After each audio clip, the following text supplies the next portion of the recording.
Right, welcome everybody. Can I be heard? Can you hear me? Good, thank you, thank you.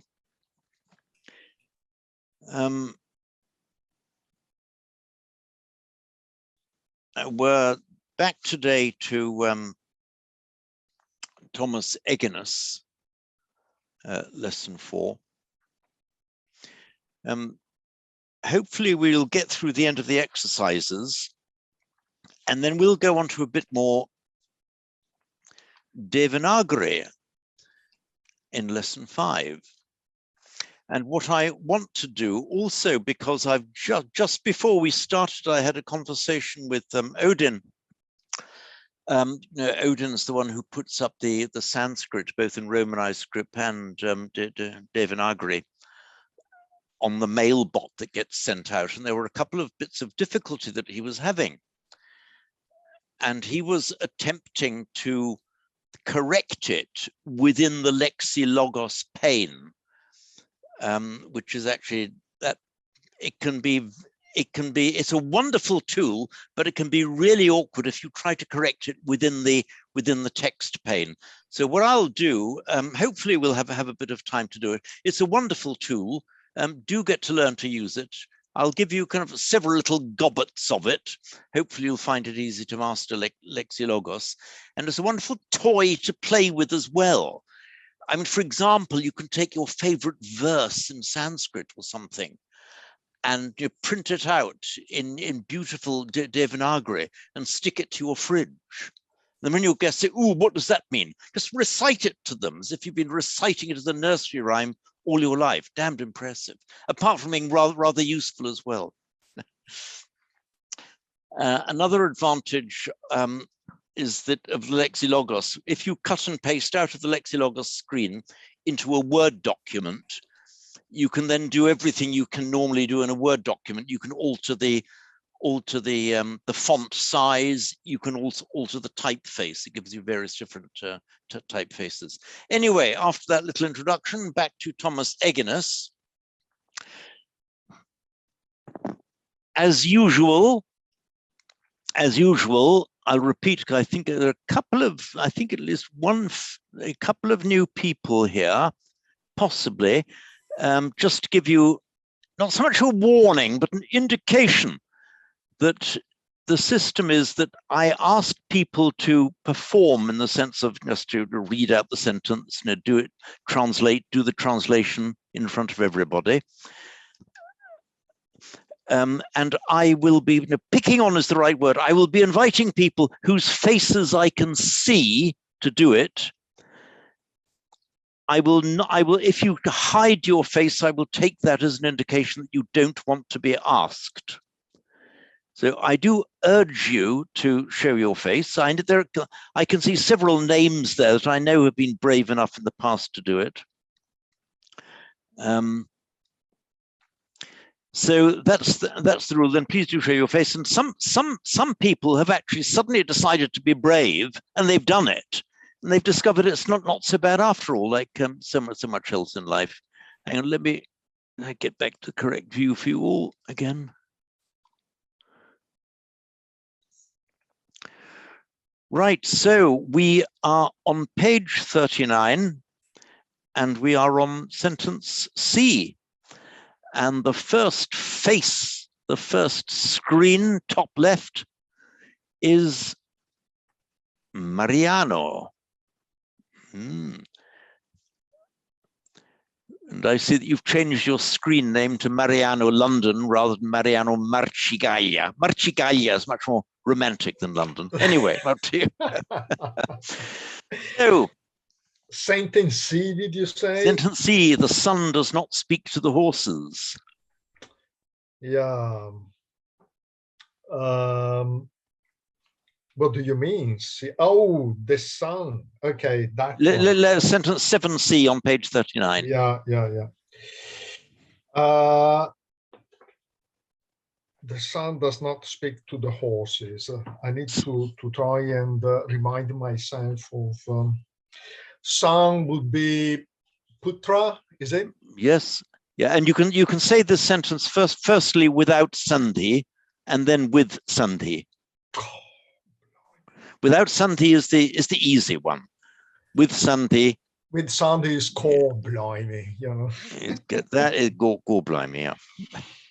Does not speak.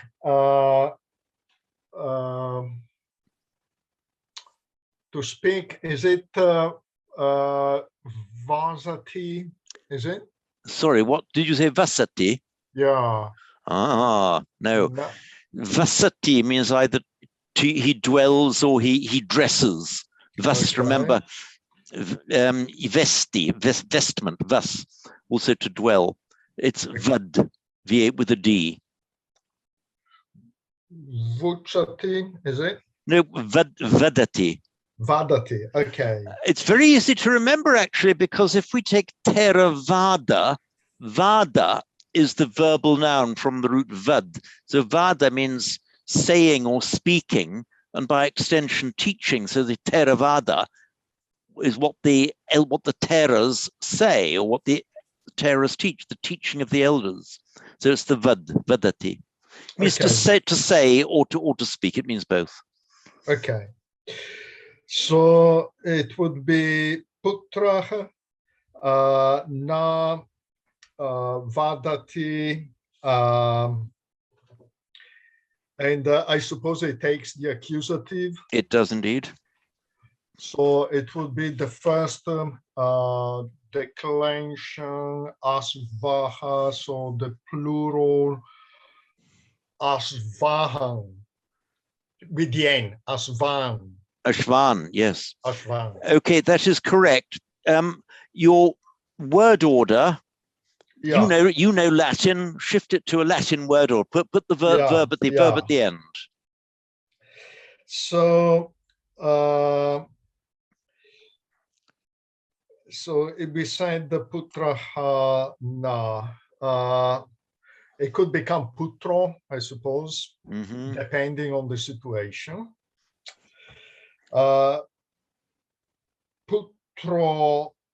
but you got an ashvan, so doesn't sound good. Putro asvan. Putro asvan would be more fluid. Putroshvan. Putroshvan. Putroshvan, okay. Yes. Navadati. That's correct. Putroshvan navadati. Got okay. It. Correct. Excellent. Thank you. Bleeding. Right. Bill, you're next on my screen. So the two elephants remember the man.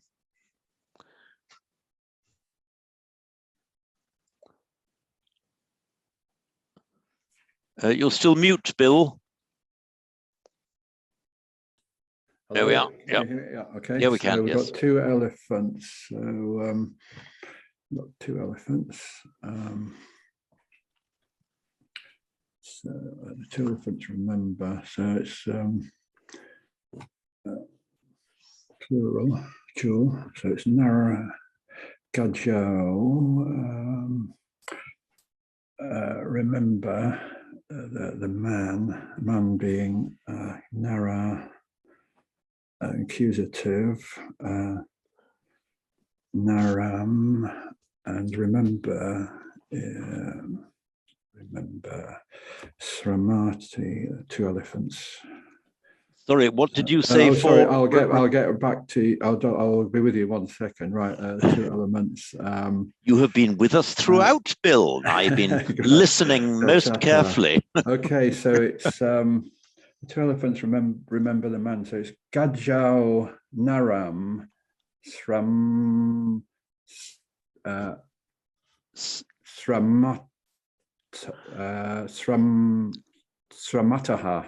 Okay, Save, you've done an accidental metathesis there. Metathesis means swapping the place. It's not srama, but smara. Smara. Smarata. Smarata. And I'm just going to share my screen. Okay, you should all, do you all have my iPad screen? Can you see it? Good, thank you. Let me get my iPad in front of me. Yeah. To remember. Sorry. So can you just do that once more, Bill, to get it right? So the two elephants remember the man. Gajau Naram Sramata. Smrata. You're saying sramata. Smrata. You're transposing the R and the M. Smrata. Smrata. Yeah. So, okay, Gajau Naram Smrata. Correct. Now look at this word remember. The root is smri. And present tense then, he remembers, he, she, it remembers, is smarati. Now, you all know this word without, maybe without knowing that you know it. You can, there are many verbal nouns in Sanskrit that you make just by adding a ti at the end. So remembering, remembrance in Sanskrit is smriti. Smriti, right? Pali can't say smriti. They don't have a root to start with, and secondly, they can't begin a word with a conjunct consonant. So instead of smriti, in Pali you say sati. So the Pali word sati, often translated as mindfulness, as in the Satipatthana Sutta and all of that, is from the Sanskrit smriti, from the root smri. So sati literally means remembering. So just an ordinary word, but then it took on this specialized meaning in Buddhism, the idea of mindfulness, as in the Satipatthana Sutta. Can I ask whether it can also mean recollecting rather than remembering? I say, because that would be more in line with what is intended, probably. Yeah. Be awfully careful, Maria. I know you're very careful anyway, you see. But what does rather than remembering means recollecting? Well, hang on. When we're using these words in English, what do we really mean? I remember, recollect. Yeah, I suppose recollect suggests a bit more. Why do you remember? I remember that. You don't say I recollect that. Recollecting has more of an idea of more of a mental effort of gathering things in your mind. Yeah, because remembering goes back to the past as a sense of direction, whereas recollecting is gather the whole situation around. Yeah. Okay. Well, I would say a qualified yes, a kind of yes, but just, of course, as always, be careful about saying, that English word gets it. By the way, there's also anusmarati. The anu meaning along or with.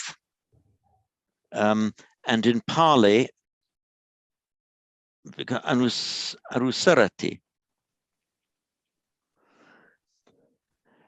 And you see that, I think it's in the Satipatthana Sutta, that not just sarati remembers, the anusarati, that is specifically recollecting, keeping in mind, deliberately that follows what we say, remaining mindful of, doing something mindfully. So yes, I would say you are right, Mariano, but just my usual caution of don't think you've really got it just because you've chosen one English word or another. You know that anyway, don't you? Okay, jolly good. Thank you, Bill. And the next one now, I lost my page, is for you, Christine.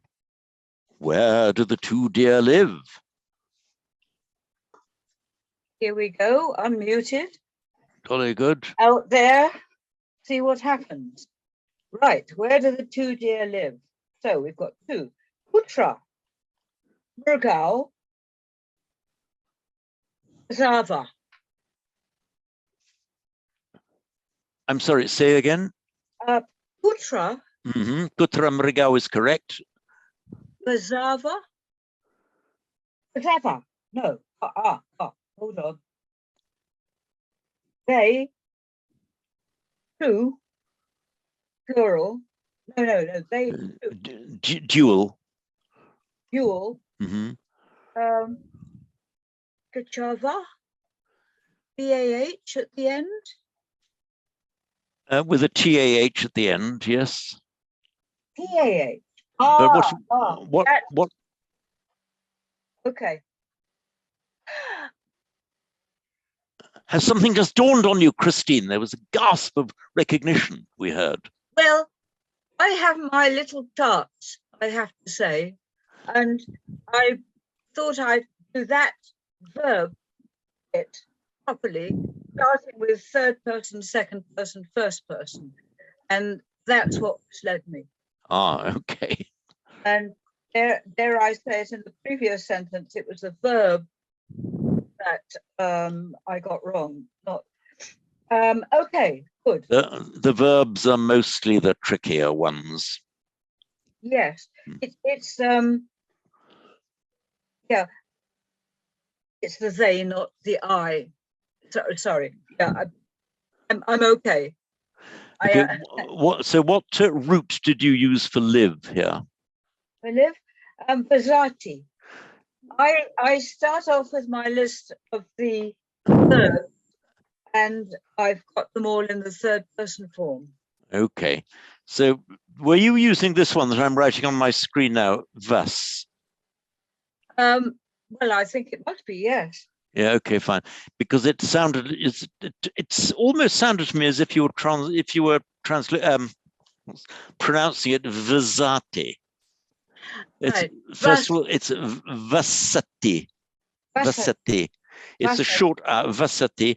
And also remember that whereas in English and a number of other European languages, including Italian, a single S in between vowels is often pronounced as Z sound. That never happens in Sanskrit. It's always vasati. Pure sibilant. Yeah, pure sibilant, pure unvoiced. So in other words, it doesn't become like a Z. It always remains as a S, vasati. In fact, the sound Z doesn't exist in Sanskrit at all. Right. Right. And I think I'm throwing onto it a bit of a an English stress pattern, if you like. As in vasati. Yeah. You Vasati. were actually, the Italians do it even more because they're thinking Frascati, Maserati, Vasati, vasati, you see? Yeah. The form Vasati with a long R does exist, but it is an ancient Vedic subjunctive that has fallen into disuse in classical Sanskrit. So we can, for these purposes, ignore it. So it's Vasati, ignore it until such time, if ever, as we start doing Vedic subjunctives. I suggest I'll probably be dead by then. Protect me. So Vasata. Yeah, Vasata. Excellent. Yes, you've got it. Correct. Okay. Thank you, Christine. Good. Thank you. Oh, by the way, Christine, I think that was far too easy, wasn't it? How would you say it in the plural? Say it in the plural now. Where do the deer plural live? I knew there'd be a catch. Okay, Putra.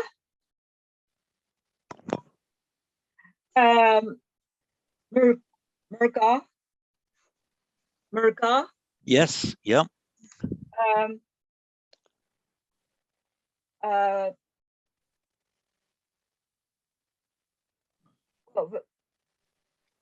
Vasanti. Vasanti, correct. You got it. Yes, well done.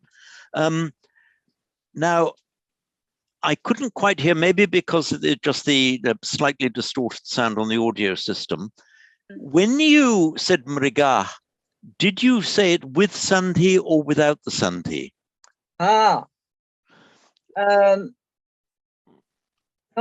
not with Sandy, I think. So did you pronounce an H at the end of it? I'm just writing it on my screen. Hang on, I got the wrong. There we are. There we are. Without Sandy would be mriga.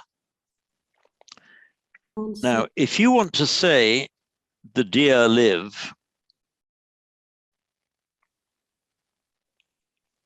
so can you all see what I'm writing here? Yes. Good. I've written it there without, so let's put kutra. Where do the deer live? Putra Mirgo for Sandy? Mirgo? Ah, ha ha ha. Oh. If it was the singular, kutra mriga vasati. If it's the singular, written in Esther, mriga. But it's before a voiced consonant of va, so that becomes o. So mrigo vasati. Mriga vasati, mrigo. That's in the singular. In the plural with the ah, what then happens before a voiced consonant? Ah, long A. Yeah, you just drop off the visarga. Mriga vasanti. Well done, you remembered that correctly. My little chart. Little charts can be very helpful. But I mean, the more I repeat it, the more it'll stick in my head. Exactly so. Good. Thank you, Christine. Well done. Next in line is Chris. And that is for you go to the horse.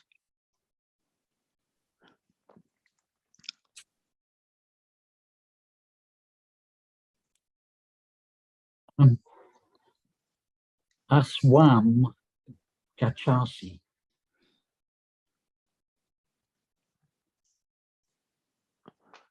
Aswam Gachasi. Ah, okay. But remember, it's got to be a short asi. Ashvangachasi. Oh yeah, right. Aswam Gachasi. Yeah, that's the same point that I was just making with Christine. It's the smarati, for example, vasati, not vasati, smarati. Yeah. So ashvam gachasi. Yeah. Right. How would you say then the two of you go to the horses in the plural? Okay.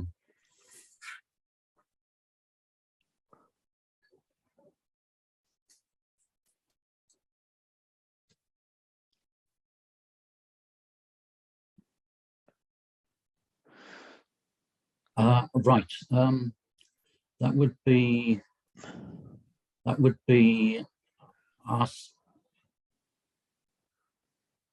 Asran.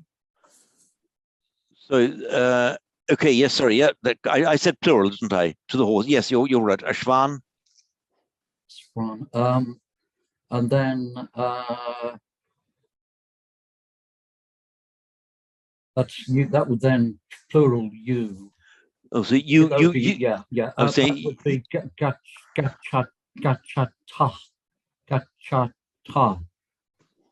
Yeah.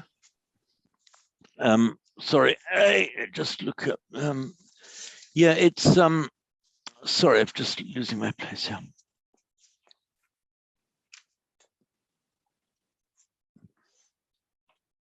You see, in the plural, yeah, you plural, gachata. Yeah. Right, Ashvan gachata, correct. May I ask a question? Yeah, please do, Janet. I'm just wondering about how you know, if you're going from English to Sanskrit, how you know when to, on the M, to put the anusvara on it. I'm sorry, where to put the... Well, when you see, like sometimes the M has the dot under it, the anusvara, and sometimes you put it on. So I just wondered if there was a rule for knowing, if you were trying to go from English and construct the sentence in Sanskrit, how you would know that this M requires the anusvara. Okay. Dot. The general rule is that where let's take the ordinary accusative of a horse. And if we were writing it, it's just Ashvam. And if we were writing it in Devanagari,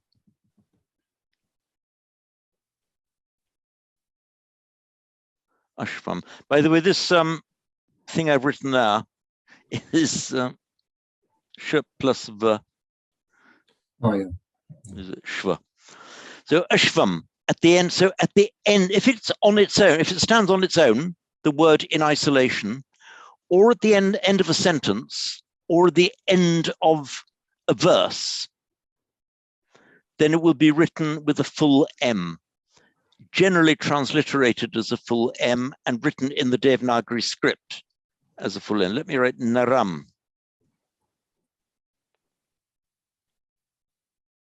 Naram. I've written the Virama under the M, otherwise it would be Narama, but Naram. If, however, it is followed in the same sentence or word group by another word beginning with a consonant, then it becomes Anuswara. So he goes to the horse, Ashvam Gachati. And it's now written with Anuswara because it's directly followed by a consonant. Okay, And thank you. in Sanskrit, sorry, in Devanagari,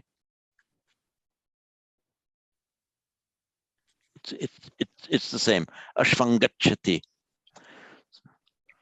It's really as simple as that. So basically, the rule. Are there exceptions? Yeah, maybe a couple of exceptions where it's not Anusvara, but basically, it's a final M, a grammatical final M, on its own at the end of a line, end of a sentence, right as a full M, both in Romanization and in Devanagari, immediately followed by, in the same word group, by a consonant.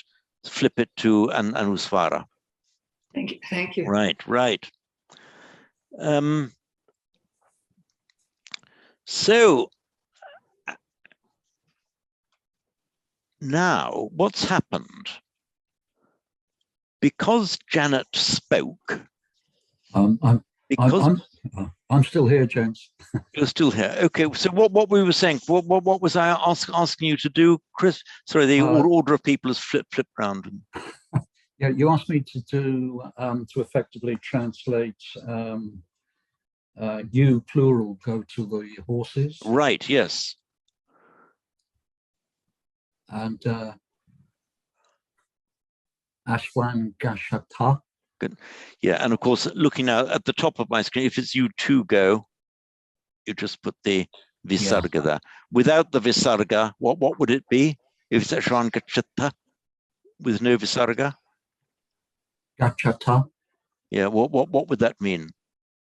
Oh, you plural. Exactly. So yeah, you got it. Yeah, correct. Thank you, Chris. Got that right. Right, Janet, your turn now for the next sentence. Oh dear. I had my face on, didn't I? So, oh dear. Is this a one? Where are we? I typed it up, so I just want to make sure I'm doing the right one. So where are we standing? Where are we standing? Okay. So that's the first person plural verb. We standing.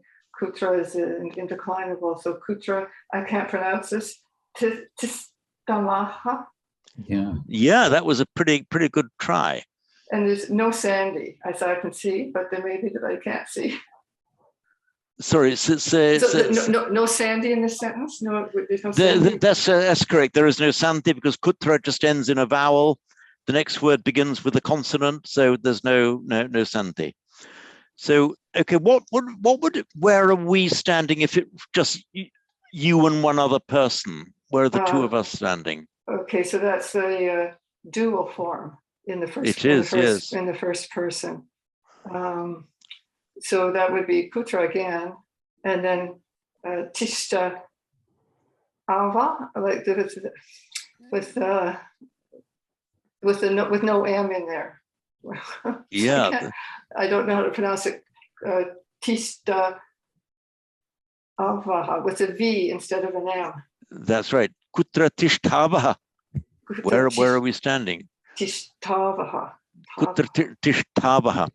So you've got to remember to make the sh retroflex and the ta retroflex and aspirated as well. So tishtavaha. Kutra tishtavaha. You got it. Very good. You got it. Got it, Janet. Well done. Right. So Kath, you're next.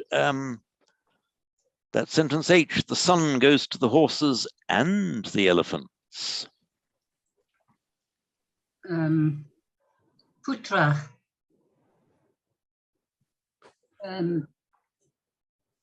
Ashwan.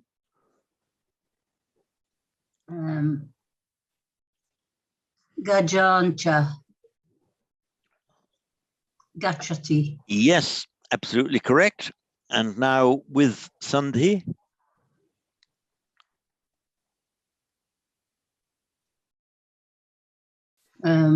That's becomes an O, I think.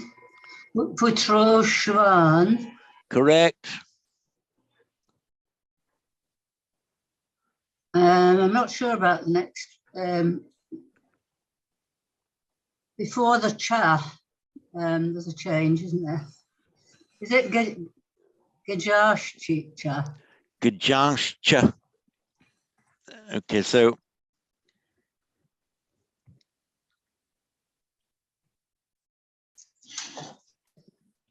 Gajancha. Sorry. This is slightly awkward. You kind of got it. So it becomes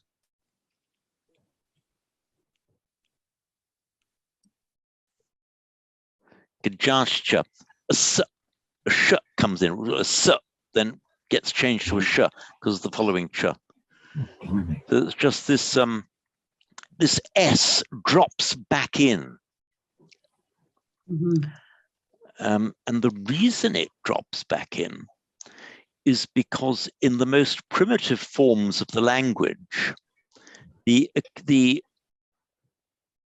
accusative plural was in fact ans. There was an s at the end of it, but it dropped out.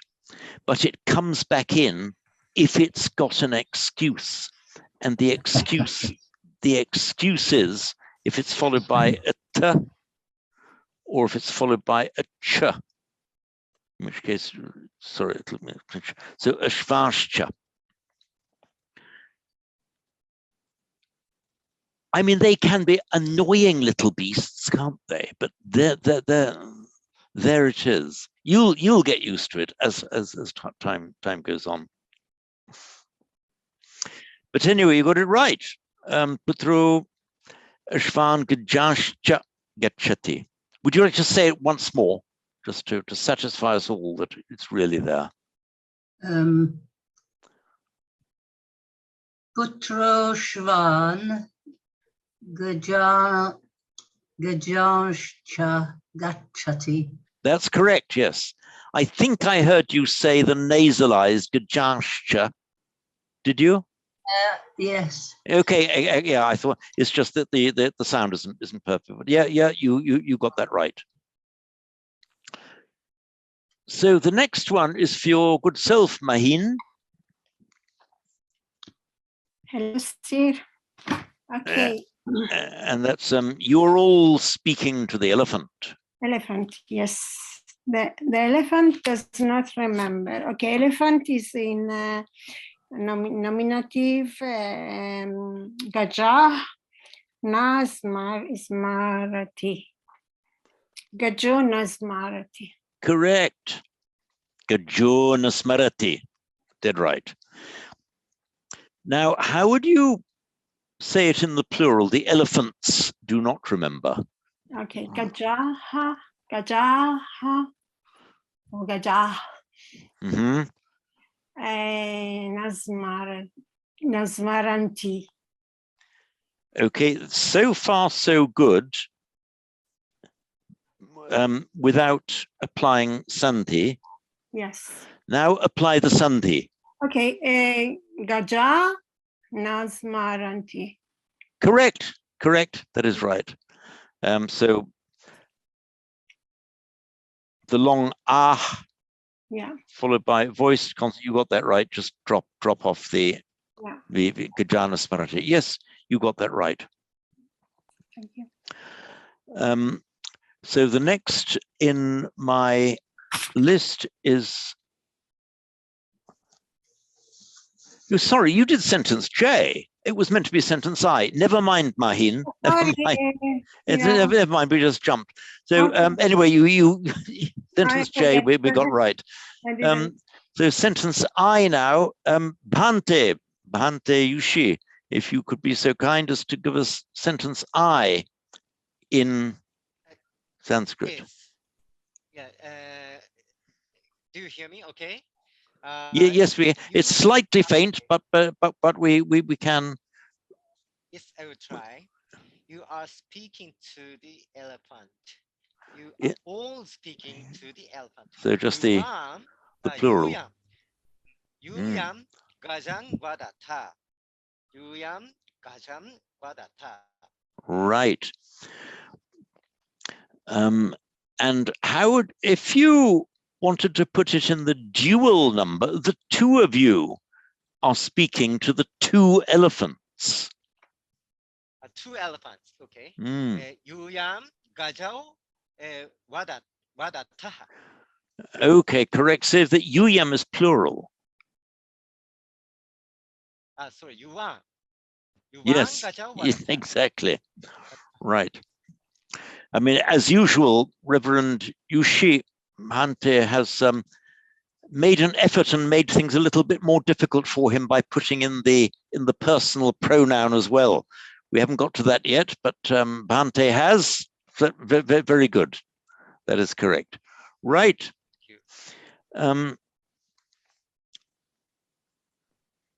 So what we can do now, hey, we've run out of sentences, but on the other hand, we've got sorry, Bob waiting. Yeah, and you haven't had a go. So what I'm proposing to do is to go back to the last sentence of exercise 6, which is second sentence on page 39.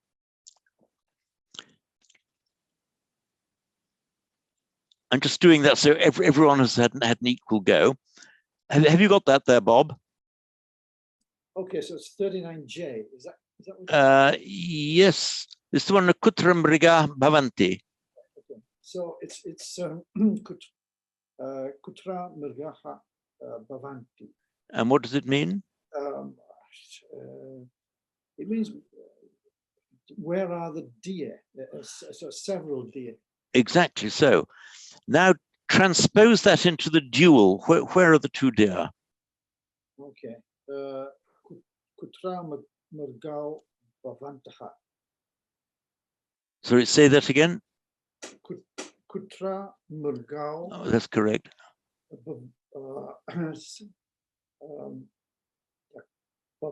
Bhavantaha. The N is there only in the plural, bhavanti. Okay, bhavataha. Yes, okay. So I'm just writing it for you. So in the plural, it is bhavanti. And in the dual, bhavataha. So the N is in the plural only. Okay, so now say, where are the two deer standing? Kutra. And now make it the two deer dual. Okay. Okay. That's wrong. Two deer standing. Okay, so it's kutra again. Kutra murgao testataha. Correct. Yes, you got it right. Thank you, Bill. Bob, sorry. Thank you. Correct. Okay, excellent. So we've got to the end of the exercises in lesson 4. If we turn to page 40, that's just, we needn't go through that. That's just the summary sheet of everything we've done. You can go through that on your own. We now look at, we can move on to lesson 5.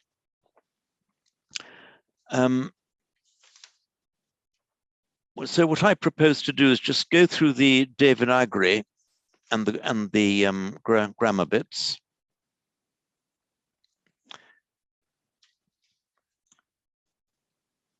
So I invite your attention to page 42 in the Agonist book. I'll just go through the these letters. That's the labials, the pa. The pa is almost the same, but with a kind of tail. That's pa. The b.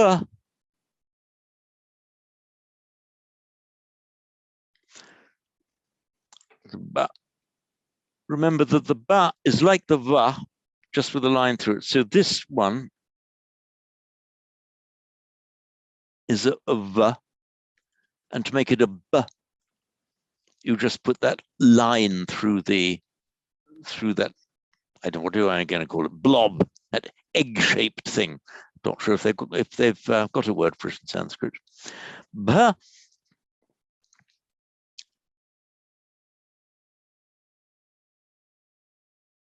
It's like, this is a bha.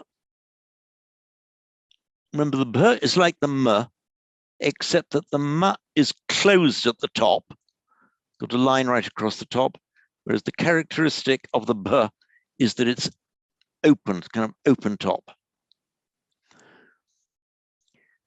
In more fancy script, as printed in the Agonist book, it's got a little circle there. You'll see it written like that. You can write it like that or like that. I think it would be more normal in a well-printed book to write it with a little circle, otherwise just a little line. In ordinary handwriting, you'd write it like that. It's just a matter of typeface. It's all the same. The main thing to notice, the characteristic shape is like a m, but with an open top. Now the y,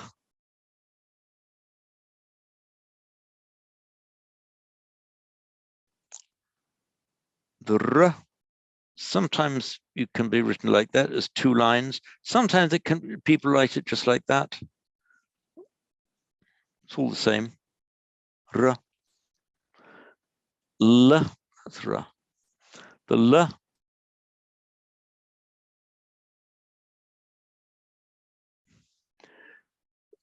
In handwriting, you'll often see it written like that. It's the same letter. Just a handwritten variant, because it's quicker to write that than that. But it's the same. And the v we've just seen, the same as the b, but without that bar through that circle.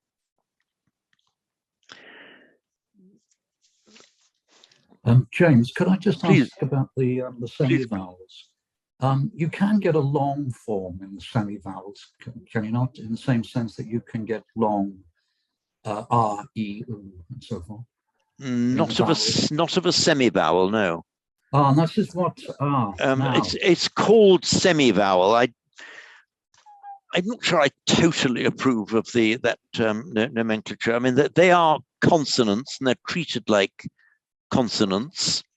The reason they're called semi-vowels is because in certain circumstances, an u, a word ending in an e or an e can become a y if it's immediately followed by another vowel. It becomes a consonant. I haven't explained that very well. Don't get hooked on the word semi-vowels. They're treated as consonants for the purpose of writing. For example, let's look at Mahayana, yana. Write yana there.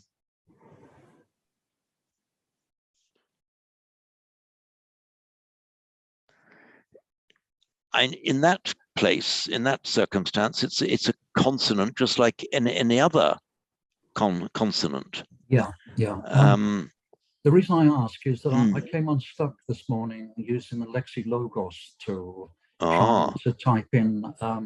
What I was doing was trying to write in the Devanagari for the forms that you've got for the nouns on page 53. So it was, when I tried to put in narah, the nominative plural. Narah, yes. Yeah, in the Dyslexia Logos tool, I suppose you'll come on to this, it wouldn't accept, I put in a capital R to try and force the long R, Ra, I should say. You put a capital A. No, in the Dyslexia Logos tool, when I was typing in Roman script, I put in a small n, small a, and then I thought I'd need a capital R. Like I'm writing on my screen now. Yeah, and it would not accept that. What appeared was what you've got there. Okay.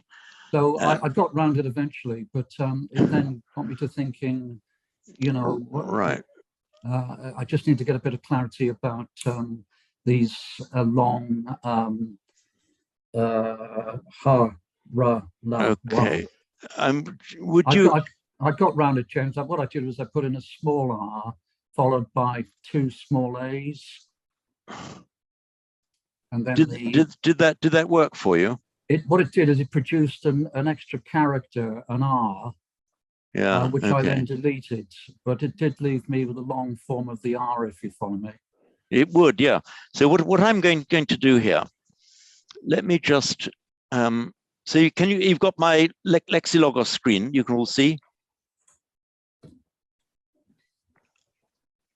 Oh, hang on. Can you see my can you all see Dyslexia Logos? That's funny. Why isn't it up there?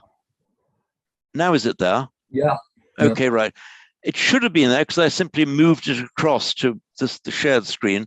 Okay, I don't know why it didn't work. So there we are. And Dyslexia Logos, it's a wonderful tool. However, it can be very awkward if you try to type into it. Now, let me just find file, fresh page. Okay. Can you now see my ordinary word page come up? Yeah. Okay.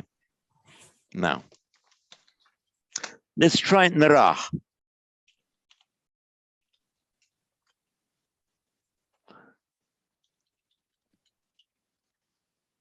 Copy. Now into Dyslexia Logos. Narah. It's done it correctly. Yes. Now, supposing, for example, I wanted to change that into,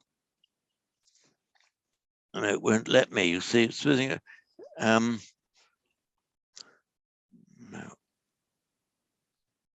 Hang on, sorry, I'm fumbling a bit here. What am I trying to do? I've lost my page, lost my other page. There we are. No,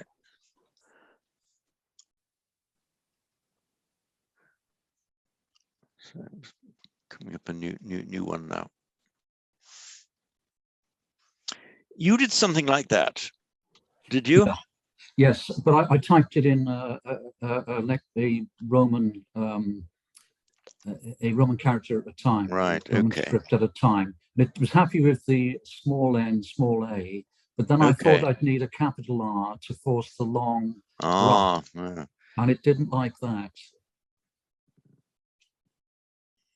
Now you see what's come up. You see? Yeah. Now. Yeah. Okay. So you look like that. Look at that. And oh, that's gone wrong. So you put you want to change that. Yes. So imagine then you try to change it within the Dyslexia Logos screen. And now this is where it's a wonderful system, but now it makes life difficult for you. Yeah. So you want to change that r, backspace, and put in a r. Look what it's done. It's put the hooked r on top of the. Yeah. So that is now really, I'm going to use a polite word here, it is mucking you about. And I discovered that at an early stage. And You know, as my elderly Irish mother used to say, if you use words like that, it'll make the baby Jesus cry. And we don't want to make the baby Jesus cry. So I discovered, because this system really wants to make you say words that will make the baby Jesus cry. So what you've got to do, there's no way around it. You've just got to, let me come on, call up my Word document again. It's not letting me do it. I don't know why it's doing this to me. My Word document, they're normally my faithful servants. What a point I'm making is, if you have got the, not yet create yet a new document. If you, sorry, start all over again. If something comes up in your Lexia Logos screen that is not right, do not, unless you want to make the baby Jesus cry, attempt to make your corrections in the Lexia Logos screen itself. Go back to your Word document, do it correctly in the Word document, and paste it again. Yeah. You've just seen what's happened to me when I tried to, that shouldn't be, there should be a, tried to replace the capital R by an ordinary Devanagari R. It didn't work for me. But so now I've got to redo it. Let's do it correctly. Nara, like that. Now got it right. Copy. That's wrong. So just delete that. Now type in Nara, correct. Yeah. So one bit of advice to you all: when making corrections, do not attempt to make them in the Lexia Logos screen. Make them in your Word document and paste again. Yeah. James, I've also found that if you use the space bar, you know, if you're typing in, following the instructions within the Lexia Logos tool, but if you put a space bar, sometimes you get a very peculiar effect where the next word that you're trying to type in gets conflated with the one that you've just typed. So you get characters running together and all sorts of a mess.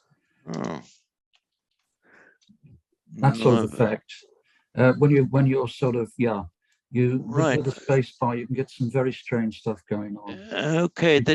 I've just been following the instructions in below these instructions. You mean the instructions that you can now see on the screen here, the Lexia Logos instructions? Yeah. Yes, okay. Sometimes it works and sometimes it doesn't. Yeah. As I said, after some unhappy occasions trying to make corrections in screen, I just learned how to type it correctly in a way that it likes and will understand onto a Word document. And if it then comes into the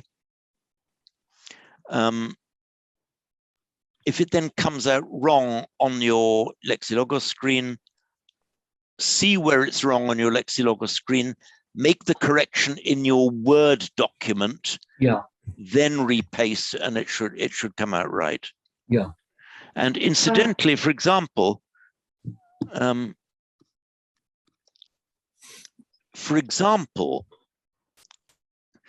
if you see where I'm highlighting a type H, capital H for Visarga, okay, and type a capital M for the Anuswara, we don't, when we're doing our regular Romanized transliteration of Sanskrit, as we've got in the Bodhicharya Avadara, we don't use the capital H or the capital M, we use a subdotted H and a subdotted M. In an earlier edition of Lexia Logos, I had to do all that manually. In the present updated edition of Lexia Logos, it will accept a subdotted H and give you a Visarga, and it will accept a subdotted M and give you an Anuswara. Look at this now.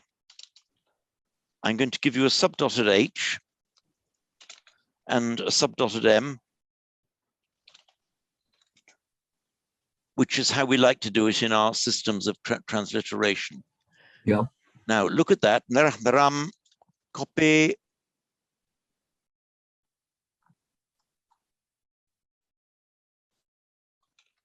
hey presto, it's given it to me.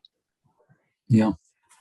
Now, in the instructions down below, it doesn't tell you about that. It doesn't tell you that you can make an anuswara with a subdotted M or a visarga with a subdotted H. That is because they forgot, when they updated the system, which was very good, they forgot to update the instructions. Yeah. And James, as you can see, there's no instruction for long semivowels. This is Because where I there's came unstuck, you see. Chris, listen well, there is no such thing as a long semivowel. Yeah. Yeah. The vowel, the pure vowel, is short or long. A semivowel is simply a consonantalized form of the vowel. Yeah. But in any event, it doesn't give you any instructions for dealing with long ra, ya, ra, la, wa. It doesn't give you any instructions for dealing with it. That's where I came unstuck when I was trying to, as I say, trying to write nara, the nominative plural form. Nara. Yeah. Like this one. Yeah. That one. Okay. Yeah, that's the one. That's led to all this. I struggled. I did eventually manage to figure out a way of doing it, but so all you need to do is to write it exactly like I've written it there. Yeah. Which is, you know, our standard form of transliteration that everyone uses. Just use that, paste it in. It does it perfectly for you. Yeah. But I hope that I have managed to expunge from your mind, and indeed the minds of everybody, that there is such a thing as a long semivowel. Can I say something? But you got the long re, haven't you? And the long, in theory, the long. Yes, they are vowels, not semivowels. We tend to think of them as consonants or vowel because we write them with the r, but that's r, because that's simply because we lack we don't have that character in the Latin script, so we use a r, but it is a pure consonant. So I forget. Copy back to our. Yeah, okay. So I've written it r, and I've with a subdotted r and put it in there, and it comes up for me. Now look down to the instructions. Yeah. Type. See there, type -r and -ri. Yeah.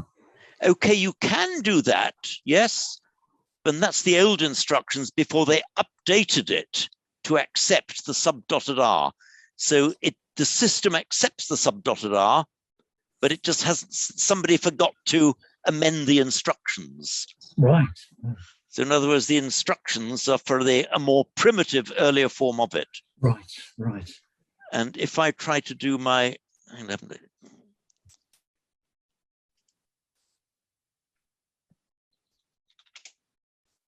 so that's how I write the long subdot, the long r. Copy. Is it going to do it for me? Is it going to do it for me? Hey, yes, it does. Yes, yeah, it does. Yeah. So in James, other words, James, can you show us how to get the dots in the Word document before it goes into Lexia Logos and the marks? Okay. Right, certainly. Hang on.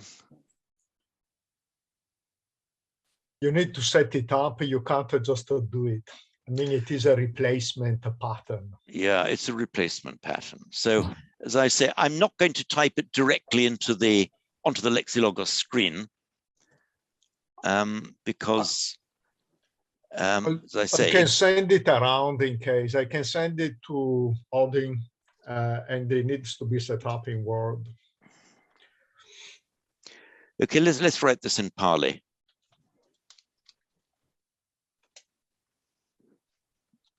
You know, Buddham pujami. Okay, in Sanskrit, pujayami, Pali pujami. But this is an M. Note well now, Janet. On its own, Yes. Buddham on its own would be written as Buddham. I worship the Buddha, Buddham on its own. But it's immediately followed by now a consonant. Therefore, this has got to be a subdotted M, Anuswara. This is just how I do it in my system. There we are. Buddham Pujemi. I now have Buddham Pujemi correctly written in Roman script. Copy. Yeah. Drop it into Lexia Logos. Yeah. Now copy V. There we are. It's got it. You see there? It's got that little. Now copy. I'm going to take this now back into my Word document because I don't like the typeface on the Lexia Logos isn't particularly good at typeface. So this is now copied with the Lexia Logos typeface. Not my favorite. So what I'm going to do is to change it to a nice typeface, which is the Arial Unicode. Much nicer typeface. This is what you normally find in nicely printed Sanskrit books. And of course, for the benefit of you all, we've now got it correct. Buddham Pujemi with the dot there, which reflects what I wrote which reflects what I wrote there.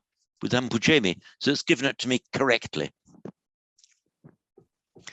James, if I could just make I don't know if it's helpful for people, but when I was trying to do it, it went through 3 steps. I took copied it from the Word document. I put it in. It put it in, for example, one of the words we're looking at was Nara. It put the long A as an initial A, long A. Totally not what I wanted. I wanted it attached to the R. But then I hit enter, and it came out perfectly. So if I hadn't put the enter in the that little panel on Lexia Logos, it would have looked weird. Does that make sense to you? It doesn't seem to happen for you, but it's what's been happening for me, and it's fine. So Yours goes in perfectly, but mine I have to do a second step. I have to then it goes in, and then I hit enter, and then it shows the right form. How strange! Yeah, that's just like maybe it's my setup in my computer. I don't have any idea. I don't know about these things. So I'm just going to do what I did again. So it's Control V for paste. That's what I did. And it's come out right yours there. comes out perfectly, but mine would have put instead of the, it might have put in, for example, that one for the U, you might have put it as an initial U instead of the one, and then you hit enter and it completes it properly. How odd. No, I've never seen it doing that. I don't actually use Lexia Logos because I just use my keyboard with the Devanagari option, Yeah. And so I don't know, I'm just learning that. It's very handy. Okay, right. So we'll do quite a bit more on Lexia Logos as we go along, because it's such a useful tool to have. But anyway, thanks for that, Janet. But you've pointed out a difficulty that I'd never experienced. I'm just wondering why it's happened with you.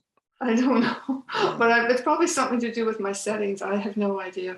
Okay. I don't know. Odin has just mentioned to me by text message that we need the commands for the Word document to make the dots, etc. The answer is yes, you do. I can send it around to Odin with the instructions on how to set it up. Could you send it to me as well, please, Mariano? Yeah, Odin will distribute it. Thank you. Right. So thank you, Mariano. I mean, there may be a much better way that technologically more advanced people than I, which is almost the whole of the world, have discovered of making these subdots. I just had to enter in manually one by one to subdot something. I put, if you're seeing my screen now, put that, and then a dot, and then a T, and then I just say autocorrect. So I've just entered that series into autocorrect to make it into a D. Yeah. And for that, it's my own to make it a sh and so on. I did it manually myself, all of them. And, okay. There is no shortcut. Yes, yes, there is. If you have an Apple, if you use Apple, I don't know about the other system, but for example, to do a subdot is Option X and then the letter you want. Option X T gives you the subdot under the T. Option WT would give you a subdot above an upper dot. Like, so if you want to put an anuspara on top, you go but that WM. is when you type in directly, yeah. Correct. Whereas yes. what we are talking about is just for word, and it is a replacement setup. Yeah. So for example, yeah. Sorry, it doesn't work for Notepad. Doesn't work for I don't know a URL. Yeah. Oh. Just within Word, it is specific to Word. Oh, that's right. Yeah. I don't use Word, but I use Pages. But it's exactly. It's the same. So it is going to be just a Word for Windows. What I'm sending around. Exactly. So Mariana, you're right. I mean, for example, when I try to do what I've just done, if I'm typing an email or something, yeah, it'll do the email. If I want to, if I type that, it'll just give me that. It won't convert it. So you're right. It's only for the Word document. Yeah. And so, for example, to write tishtama, we stand. Dun, dun, dun. This is how I wrote long A. Sorry. Sorry. Tishtama. And for the subdotted H. But you can but you're creating your own autocorrect, so you can choose whatever symbol you want. One other little thing, because it works for me in my email too, but I remember a number of years ago, I was told when you choose your drop down of the script, ABC extended, Canadian English, US, if you choose ABC extended, you get the ability, it's possible that it's in that selection of that drop down upward. You might change your script from Devanagari to English. You can choose a variety of English ones. And so right. If I use ABC extended, which allows me to do, I think, I mean, I'm as literate as you are, James, in the computer world. So I might be totally wrong. I'm not young, so I'm not sure. It is possible to remap your keyboard. Yeah. Your keyboard, it is possible to remap it, but then you've got to remember where the keys are. You've got to stick labels on them. Yeah. And then it is so easy to find yourself in the wrong situation, typing in the wrong thing. And if anyone can, I will. Yeah. So, Janet, you've been talking about the Apple system, which I better not venture any comment. Yes, I just completely unfamiliar with it. Yes, there is. But Janet, if you send your instructions for Apples to Odin, I'll send the ones for Word for Windows, and then between the two, we should cover everything. Yeah. So if you just look at what I've done here, Ishtama, we are standing, copy, and then into Lexia Logos, it should come out perfectly. Come on, Lexia Logos. Sorry, it's here we are. Tishtama, yeah, immediately. So it's such a useful tool. We'll do more on this as we go along so that everyone does get used to it. I would, however, urge you not to neglect learning how to write them by hand.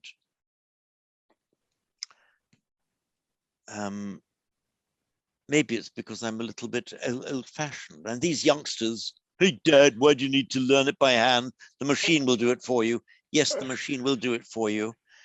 I mean, I've also got an app that shows me what the phase of the moon is on my computer. Wonderful. That means I don't have to go out into the open air and look into the sky anymore. My computer will tell me what phase the moon is. The problem is that, the combination of letters becomes a problem. Yeah, and remembering all the fancy combination, whereas the machine does it automatically. The machine does it automatically. So, for example, if you, let's say, take the word buddhi, right? Yeah. It's a feminine ending in a short e. The instrumental, don't worry, you haven't got to this yet. The instrumental is buddhya. Right.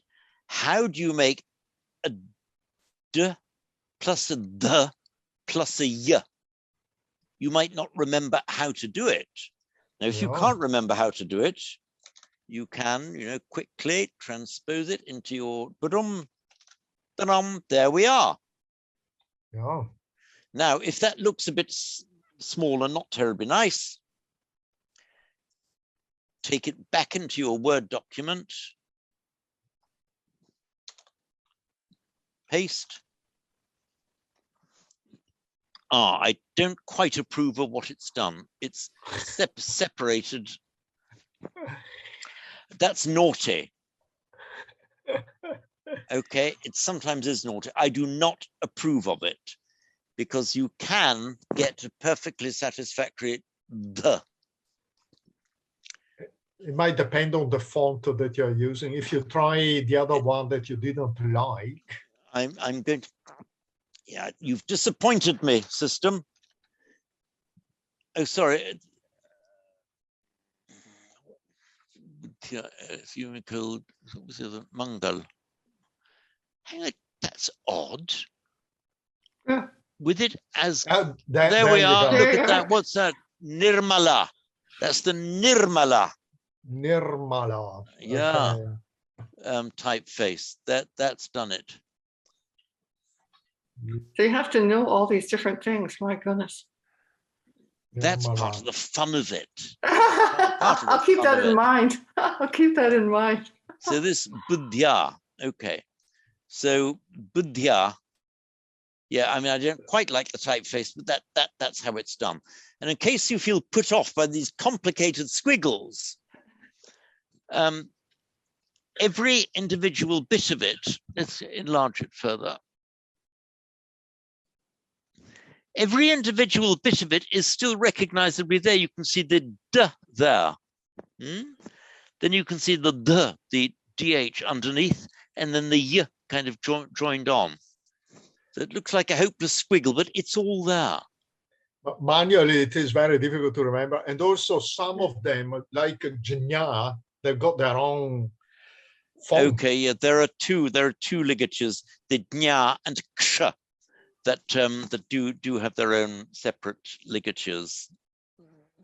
So we love computers. Yes, Thank you so much for this. It's very helpful. So I've just written the Ksha and Jnya. Copy. You are a dinosaur. Into my Word. Here we are. There we are. So the Ksha and the Jnya. Those actually, yeah.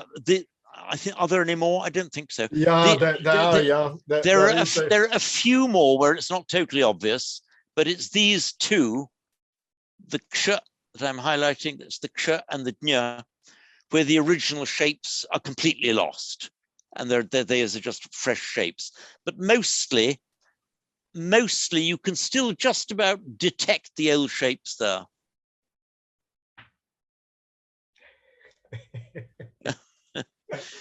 So, chaps, look, my Pali class starts in just under quarter of an hour.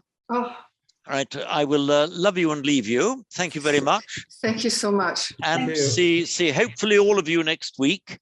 And some of you, the brave ones, some of you in a few minutes' time for the Pali. Okay, thanks very much then.